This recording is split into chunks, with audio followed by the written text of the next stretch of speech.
What is up, my Squirtleites? It is I, your king, welcoming you back to more Let's Play Spyro the Dragon. In the last episode, we finished up the level Dark Hollow, and in this episode, we're going to be heading off in this direction and tackling the very next level here in Artisans. So all you're going to want to do is you're going to want to head down through this teleporter and then up in here. Pretty darn self-explanatory, and we have ourselves Town Square. And we're obviously running with green Spyro this time, which I gotta say kind of makes him look like one of those like gooey like action figures, like those little ones that would come out of like cereal boxes in like little packages. Anyone remember those? They were like I think the idea with them is that they were supposed to like double as like erasers, but they kind of sucked at both. But that's kind of what Spyro looks like right now, if I'm gonna be completely honest. But anyway. This actually, if I vividly remember, also, he is sculpting Spyro of all dragons. That's interesting. Anyway, I'm going to be fully honest with you. This was the very first level to, like, kind of stump me a bit with the new glide mechanics, and I will show you why when we get to it. There is a specific section that you need to glide to if you want to get all of the gems in this level. That requires a little bit of precision when it comes to your gliding. And definitely an understanding of timing. By the way those chests work, all you have to do is touch the gem as it floats up in the air, and voila, that chest will break open and it is yours. Yeah, like I said, the gliding does take a little bit of getting used to if you're not. I mean, like I said, if you haven't played Reignited trilogy before, it is different from the original Spyro game, which kind of does go hand in hand with Activision's re-release of the Crash Bandicoot trilogy, the Insane trilogy, which they did confirm they did make the jumping harder in that game, and they, like I said, they kind of increased the difficulty just a tiny bit in this game. Although Crash Bandicoot was definitely more known for being difficult than Spyro ever was. So, like I said, this game is still not hard. It's just slightly more difficult. So the jump that you're going to need to make is actually right up here. And what you're going to want to do is you're going to want to jump from this right here, charge, and then glide around and land there. That is going to be probably the very first jump that if you're having a hard time with the glides, that's going to stump you up.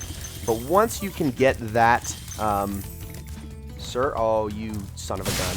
Okay, he juked me out. Hold on, I got to go back to him. I'm coming. Hold on. Let me grab all of these gems before I do that. Sir? Oh, you son of a gun. You tricky mother. I cannot believe he just did that. Wow. Okay, I definitely was supposed to get him earlier than that. But, like I said, if you're having trouble with the glides, this is the best place to practice. Just get used to making this corner over and over, and once you're able to do that, you really shouldn't have any more problems for, like, the rest of the game, if you can make that corner consistently. Alright, I'm going to get you this time, sir. No. No, you don't. Oh my gosh, I'm so bad. Oh, I did. I got him in midair. There we go. Perfect. Okay, Dragon Egg acquired. There's not really all that many you have to get throughout this game, by the way. Like I said, they're not in every single level like it wasn't in Dark Hollow. But also, there are going to be some areas where you're going to actually have to collect more than one. So, just fair warning. If you do have... If you do struggle with the egg thieves, I'm sure it'll get under your skin over time. All right, there we go. We got rid of you, and now we killed the man that we were chasing because he can't catch a break.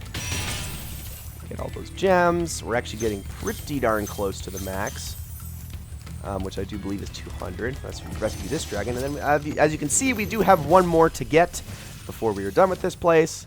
That actually kind of is making me hungry, like looking at that.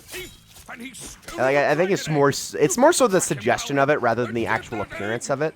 Like, oh, just seared meat on like a shish kebab. That's just, oh, that sounds delicious right now. I'm hungry. Okay, how do I need to get up there now. So to do that, I actually have to remember how I do that. I think I have to actually glide from another area. So let's make this oop. Let's actually aim it properly first before I do it. But let's try to make this glide one more time. There we go. Just like that. Like I said, just get used to that, and you will be good to go in this game. I can promise you that. Alright, made that, and now, yes, okay, I just need to jump across here. Very self-explanatory. So the way that these treasure chests work, and let me kill this bull before I do that so he doesn't, like, blindside me. The way that these treasure chests work is you need to actually breathe on them multiple times until they spin up and then explode, and then there you go, boom. And we've rescued Thor. And it looks like we've also we've rescued Fat Thor, no less. Oh, the best part of Endgame. No spoilers or anything, but God, my goodness, that. I mean, at this point though, has anybody not seen that movie? I mean, it's what it missed being the highest-grossing film of all time by like literally less than, like I think it was like 50 million or something like that, which in, you know, box office terms is really actually not all that much. Okay, so last gems that I need are. They're actually up there, is what it's saying. Okay, do I need to hop up there one more time? Oh, I think I do, because I do believe there is a little sequestered section behind the running path that the thief was taking where a bunch of gems are hidden out, if I'm not mistaken here. Yeah, let's follow this. And yes, indeed. Yeah, right behind me. Okay, perfect. And that should be it for this entire level. Perfect. There we go. All right, so let's get now just to the end, and then we can call this level good. So one thing I should mention, though, for those who are looking for just a pure platformer, or pure platformer experience with collectathon elements and stuff like that, Spyro the Dragon is the way to go. The very first game is the way to go. If you prefer that style, you do want the first game. However, if you like more of an adventure-style game, the second and third ones will have you covered on that end a bit more. They are definitely more grandiose, more involved, and the level design is a lot bigger. They also tend to have more direct objectives within the levels that you have to take care of, as well as more kind of hidden objectives inside the levels as well that aren't just strictly tied to trophies. So if those kinds of things float your boat more, and then I would say Spyro 3, if you like to have your mechanics switched up a lot more, that's the way to go on that one. Spyro 2 still kind of retains the standard Spyro gameplay, but in a more adventure-esque environment. But if either of those sound better to you, that's just what I just wanted to let you guys know that's what you're kind of getting into with the sequels in the series. This is the pure 3D collectathon platformer, mascot platformer that everybody loves. While Spyro's 2 Rip Your Rage becomes the same kind of game, but more of an adventure. I would call it the Banjo-Tooie to Spyro the Dragon 1's Banjo-Kazooie. And Spyro 3 switches things up just a tiny bit more by adding some more interesting mechanics that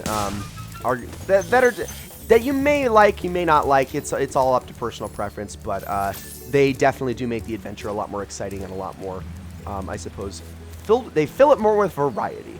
But that is going to be it for this episode. So, ladies and gentlemen, thank you all so very much for watching this episode of Let's Play Spyro the Dragon. I hope you all enjoyed it very, very much, and I will see you all in the next one.